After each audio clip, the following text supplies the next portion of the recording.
दोस्तों जय श्री कृष्ण। दोस्तों आज पूरे विश्व में देखा जाए तो मंदिर, मस्जिद, चर्च, गुरुद्वारे, नमाज, प्रार्थना, पूजा लोग भयंकर कर रहे हैं। लेकिन फिर भी बहुत ही देखा जाए तो मानव समाज में अशांति बढ़ती जा रही है। हर इंसान जाति, मजहब, पंथ आदि के नाम पर एक दूसरे का खून का प्यासा हो गया है। अभी भारत में आप लोगों ने देखा होगा कि रामनवमी का लोगों ने शोभा यात्रा निकाला तो दूसरे मजहब के लोग उनके ऊपर पत्थर बरसा रहे हैं। यानी कितना दुश्मनी है, एक दूसरे के भगवान से लोग दुश्मनी कर रहे हैं, एक दूसरे के जाति मजहब से दुश्मनी पाल रहे हैं। तो मैं कहना चाह रहा हूँ कि आखिर में आप लोग क्या सीख रहे हो? आपके रामायण में लिखा है क्या? आपके गीता में लिखा है क्या? आपके कुरान में लिखा है? आपके बाइबल में यही लिखा है? शायद कुरान में तो लिखा है, क्योंकि ये डिबेट में आकर के या यूट्यूब पे देख लीजिए, मुल्ला, मौलवी, पादरी आदि सब बताते हैं कि काफिर नफ़रत करने लायक होते हैं, मारने काटने लायक होते हैं, उनको मुसलमान बना लेना चाहिए। ये सब चीज़ें आती हैं। खैर वो तो चल रहे हैं, लेकिन मैं तो कायदे से यही पूछना चाहूँगा उन लोगों से। मुझे कुरान का जितना थोड़ा बहुत नॉलेज है, जो सुनता हूँ, कि मोहम्मद साहब ने किससे लड़े? हिंदुओं से लड़े कि ईसाई से लड़े? और मोहम्मद साहब को किसने मारा? इसका कोई जवाब दे दे। क्या हिंदुओं ने मारा? नहीं ना, शैतानों ने मारा। आप लोग उनको शैतान कहते हो, तो आप उन शैतानों से लड़ो ना। आज भी वो शैतान जिंदा है। बोलोगे कैसे? अरे भाई, सीरिया में, इराक में, अफ़गानिस्तान में, वहाँ कौन से हिंदुओं को तो आप लोगों ने मार खा गए, सब उनको नष्ट कर डाला, उनकी बहन बेटियों को भी बर्बाद तबाह कर डाला। तो वहाँ पर कौन से हिंदू हैं, कौन से ईसाई हैं? किससे लड़ रहे हैं वो लोग? आपस में किससे बम फूट रहा है? पाकिस्तान में लोग किससे लड़ रहे हैं? 23% हिंदुओं को मार काट करके खा गए, उनकी बहन बेटियों को इज्जत लूट डाले। 3% बचे हैं, उनके साथ भी जुर्म हो रहा है। क्यों वहाँ मस्जिदों में बम फूट रहा है? क्यों वहाँ लोग आटे आटे बिना तरस रहे हैं और मार खा रहे हैं आटे के लिए? यदि आपका अल्लाह और कुरान यही कहता है कि काफिरों को मार देने से सवाब मिलता है, जन्नत मिलता है, सोने चांदी हीरे जवाहरात मिलता है, तो आप लोगों ने 23% हिंदुओं को मारा काटा खाया है। बंटवारे के समय 25 लाख हिंदुओं को मारा, उनकी माँ बहनों की इज्जत लूट लूट 100 लोगों ने इज्जत लूट करके और मार डाला, मुर्दे के संग इज्जत लूटा गया। पूरा गवाह है इसका। तो आपको ऊपर अल्लाह मियाँ मेहरबान क्यों नहीं हो रहा है? अरे हीरे जवाहरात छोड़ो, आटे की बरसात कर देता, सब्जियों की, फलों की बरसात कर देता, तो मैं मान लेता कि आप लोगों का अल्लाह महान है, बहुत पावरफुल है। कहते हो ना, हमारा बहुत पावरफुल है, बहुत पुराना है। उधर क्रिश्चियन कहते हैं हमारा गॉड सबसे बड़ा पावरफुल है, यही महान है, यही सब कुछ करता है। तो भाई रूस और यूक्रेन आपस में क्यों लड़ रहे हैं भाई? वहाँ पर गॉड जी कहाँ बैठे हैं? इतने बम तो बारूद बनाने की क्या ज़रूरत है? यदि आप लोगों का अल्लाह गॉड ही मजबूत है तो उसको लड़ने दो ना, वो आप लोगों की आगे सहायता करे। तो ये बहुत गंभीर बात है, सोचने की ज़रूरत है। केवल आप लोग बाइबिल, कुरान आदि पढ़ते रहेंगे तो आपस में लड़ते रहेंगे। आप लोग भगवान को पढ़िए, भगवान ने क्या क्या, कैसे हमारे मानव समाज में शांति आए। जब तक मानवता को नहीं पढ़ेंगे तब तक भगवान को जानना बड़ा मुश्किल है। गीता, कुरान, हिंदुओं के ग्रंथ कुरान में लिखा है कि आप इन शास्त्रों को, वेदों कुरानों को पढ़ करके भगवान को नहीं जान समझ। इसमें भटकाव बहुत ज़्यादा है, भ्रमजाल बहुत ज़्यादा है। ईश्वर को जानना है तो ईश्वर को मानना पड़ेगा। अभी रमज़ान चल रहा है, रमज़ान का अर्थ क्या है किसी मुसलमान से पूछा जाए तो बड़े, अभी एक मुल्ला बोल रहा था कि लैट्रिन करो तो ऐसा करो कि अरे नीचे से पानी थोड़े नहीं जाता है भाई, कैसे कैसी बुद्धि भ्रष्ट हो गई है। गाय भैंस खा करके सही बुद्धि थोड़े नहीं होगी भाई, मुंह से जाता है, नीचे से तो निकलता है।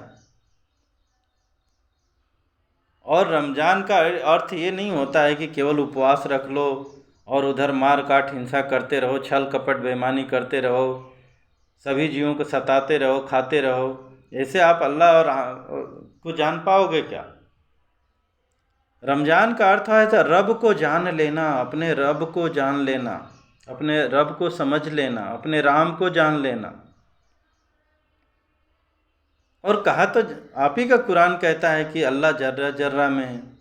तो जर्रा जर्रा में है तो भाई आप जिनको मारते हो, काटते हो, सताते हो, खाते हो, उनमें आप लोगों का अल्लाह नज़र नहीं आता, आपका रब नज़र नहीं आता।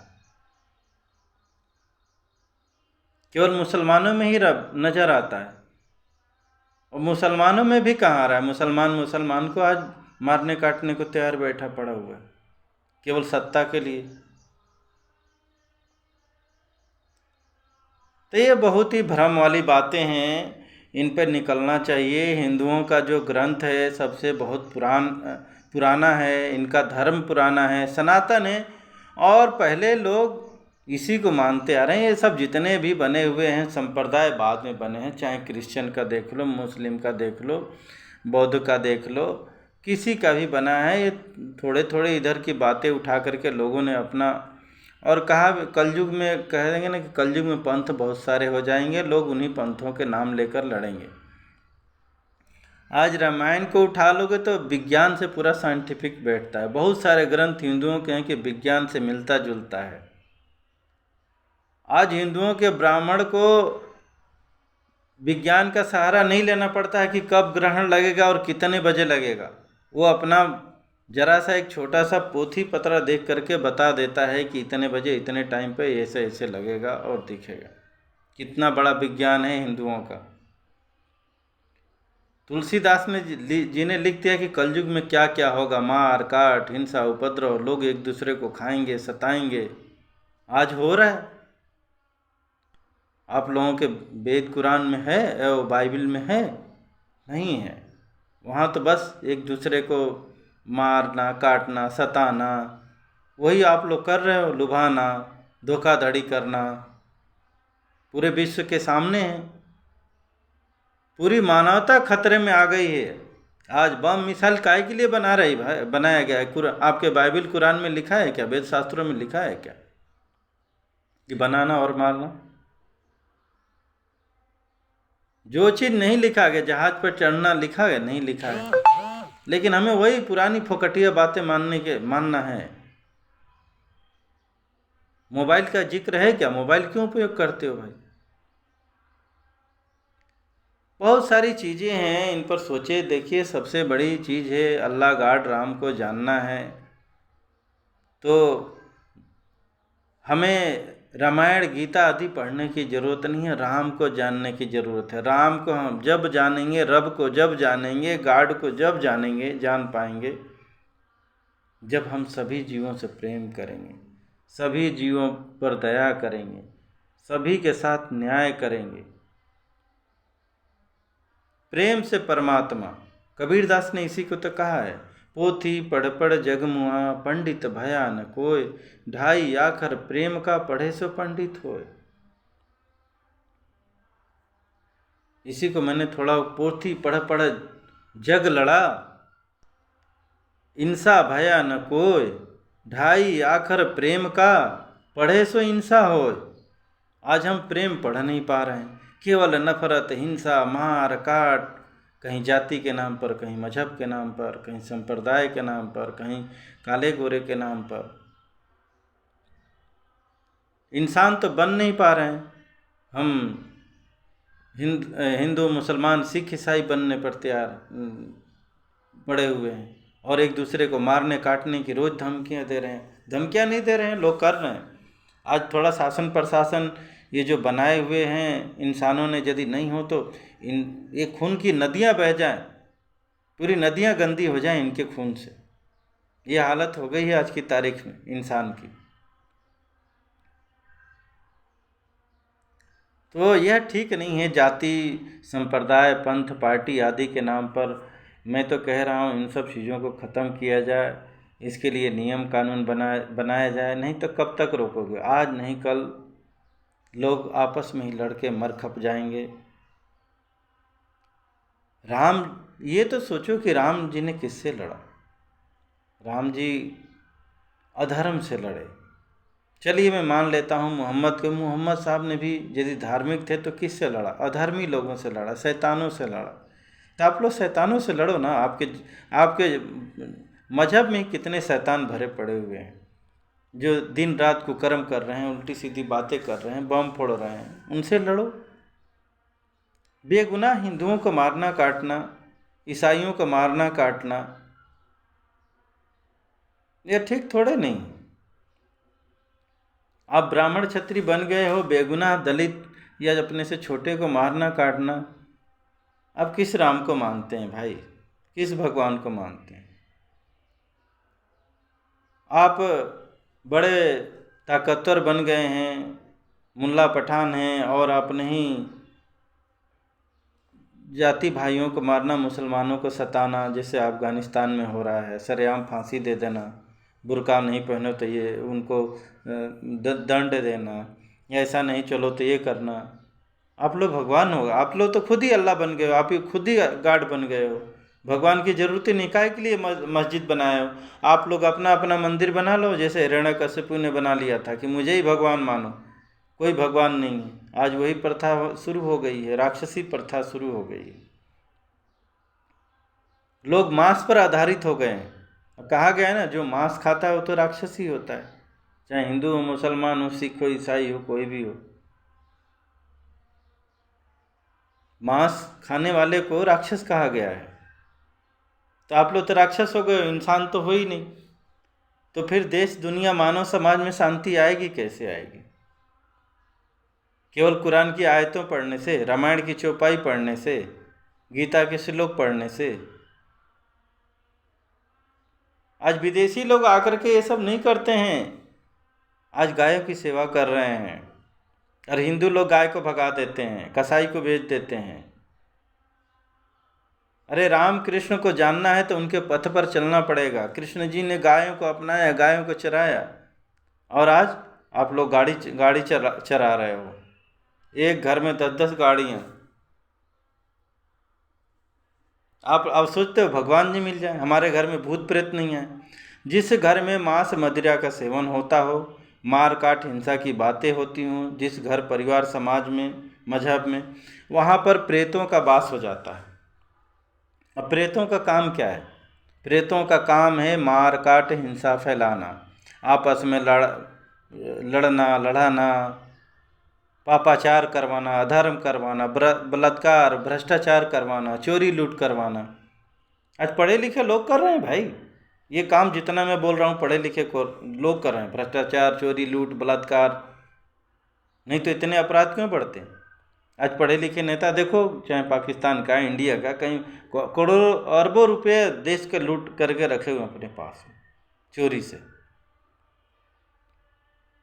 तो ये पाप का जो धन संपदा है, रावण ने अपने भाई का धन लूट लिया। आज हम रामायण गीता आदि पढ़ते हैं, आज अपने भाई का ही धन लूट रहे हैं, तो हम ही रावण हैं। भाई को लात मार रहे हैं, भाई का धन छीन रहे हैं, बलात्कार आदि कर रहे हैं। तो राक्षस कौन है? रामायण में पढ़ते हैं, कुरान में पढ़ते हैं, वो शैतान और अल्लाह अकबर करते हैं। ऐसे थोड़ी नहीं होगा। आपके परिवार समाज में वो छोड़ो, जब हुआ सो हुआ। आप अपने आप को देखो कि हम कहीं रावण तो नहीं है, हम कहीं शैतान तो नहीं है, हम कहीं राक्षस तो नहीं है। हम कहीं ईसा को मारने, हम कहीं आज बेअपराध ईसा को मार तो नहीं रहे।